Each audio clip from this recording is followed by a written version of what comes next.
They say a cluttered desk is a sign of a cluttered mind. If that's true, then after 10 years as a professional woodworker and maker, my mind is a disaster.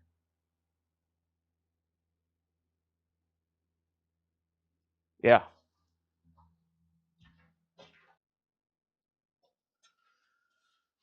How's it going, YouTube? Hope you're having a great day. Thanks so much for tuning in. Welcome. It is day 1 out of 30. It's the first. Well, actually, it's February 2nd, but it's the first day of a new video every single day for 30 days. Yes, I already do that for the mindfulness challenge, and I think I'm on day 19 of that, where I post a new short video every single day and we go over a quote and relate it to life and sort of give my brief understanding of what I think that quote means. But now we're doing it with long form videos, where we dive a little bit deeper. We're going to do some project videos. We're going to have some more behind the scene things. We're going to do some more time lapses. We're probably even going to get out in the trails if the snow ever melts, so I can finally show you what I'm talking about with our trails and the plans that we have for that. But enough about that. I'm DePunk, and welcome to Life Beyond the Moss. Today's video, we're not making anything. It's not a time lapse. I'm not even cleaning. Yep, I know. I'm going to clean this shop, and you will see that. That's going to be later on this week. For right now, we're going to dive in deep, and we're going to talk about why it is that I stopped apologizing for my mess. Let's get to it. As I look around my shop at this mess, I'm reminded that for the longest time I felt like a fraud. So yeah, I subscribe to all of the big woodworkers here on YouTube, especially the Wood Whisperer, Mark, Dave Picciuto, who started out as the drunken woodworker and is now makes something. Peter Brown, he makes stuff. He's out of California. He does the epoxy projects. There's Ben's Works. He's a wood turner. Steve Ramsey, woodworking for mere mortals. Of course, Jimmy DeRessa. And the list goes on. One thing about looking at other woodworkers and seeing their shops, it's often so clean. They don't show you a mess like this, or at least they shouldn't, right? They're professionals. They've been doing this for years. No, they show you a workshop tour and they go point to point to point throughout the shop, and they show you the bandsaw. It's perfectly clean. There's not a bit of sawdust on it anywhere. It's got its dust collection hooked up to it. Maybe there's blades on the wall hung up or hanging on the side, just ready to go for the next project. Now there's dust on this bandsaw. There's dust all around it. There's a box of scrap wood down here from what's been cut off in the past. I pick it up and dust just falls everywhere. Its fence is laying down there on the ground because the last thing I was working on up here, I needed the whole table. It's light. Even the light here has cobwebs on it because I don't have time to clean. My mess is my mess. Whenever I'm in here and I'm in the flow, I'm not thinking about a broom. I'm not thinking about a rag to clean up the dust. I'm not thinking about sweeping up the floor. I'm thinking about the task at hand. I'm focused on the grain.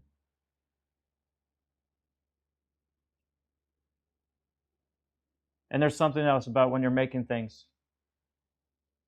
Woodworking is all about destruction and mess from the very start. When you cut down a tree, you got to cut it into logs, and then from the logs you cut it into boards, and those boards go to dry. And then once you have those boards dried, then you start destruction all over again. You're either cutting or planing, milling into those boards to make joinery for things or to get the finished details that you're going to apply to your project. And only at that final stage, when you start putting things together, are you actually in the final assembly and the creation process. And then whenever you apply that finish and that grain pops, that euphoria as your vision comes to life, only then are we reminded about the mess that we made. But we don't necessarily think of it as a mess because it is part of the process.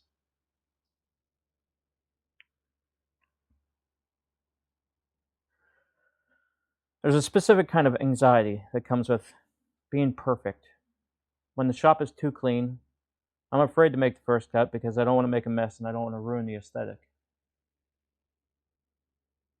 But when it's messy, that buried entry is gone and I can just start a new project, an old project, or something in the middle, just pick up and go. This 30-day challenge is about the same idea. I'm not waiting for the perfect script or the perfect lighting. I'm showing up exactly as things are. Sawdust, engine parts, puppies in the snow, and everything else. Because life beyond the moss isn't about the finished, polished furniture. It's about the person making it and the adventure along the way.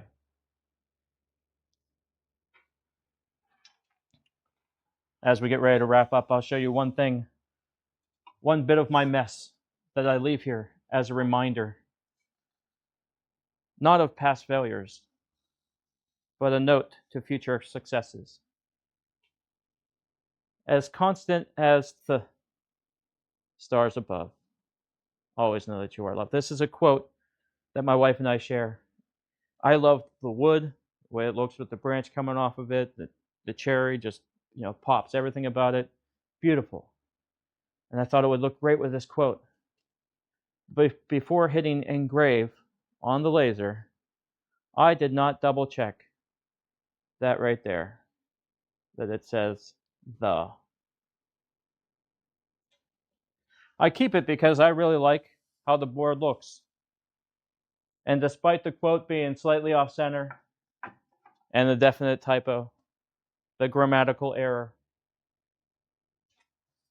I still really like it, and it serves as a great reminder to double and triple check your work no matter what you're doing. If I double and triple check my measurements before I cut on the saw, I should be double and triple checking before I hit send for the laser. I should be double, triple checking everything that I do. So that stands right there, not as a reminder of past failures, but I wish for future successes. Double check, always double check. Thank you so much for stopping by today and watching today's video, the first of 30. What's the mess that's going on in your life? Maybe you have a motorcycle, you have a basket case in the garage just waiting to get together. Or maybe you're a maker, hobbyist, or professional, and you got a mess just like this. Or maybe your mess isn't physical. Maybe it is up here. Leave a comment down below. Let's talk about your mess. Let's see what's really going on, and let's help each other out. I really appreciate you being here today, and I look forward to seeing you tomorrow. Hit that subscribe button so that you know whenever the next video comes out. And who knows, tomorrow we might even turn on the bandsaw or the table saw. Or we might not. We'll just see where the day takes us. I'm along for the ride on this adventure, and I invite you to join me. I'm DePunk. Thanks so much for stopping by Life Beyond the Moss, and we'll see you tomorrow as we continue this 30-day challenge and see where we end up. Let's have some fun. I'll see you there.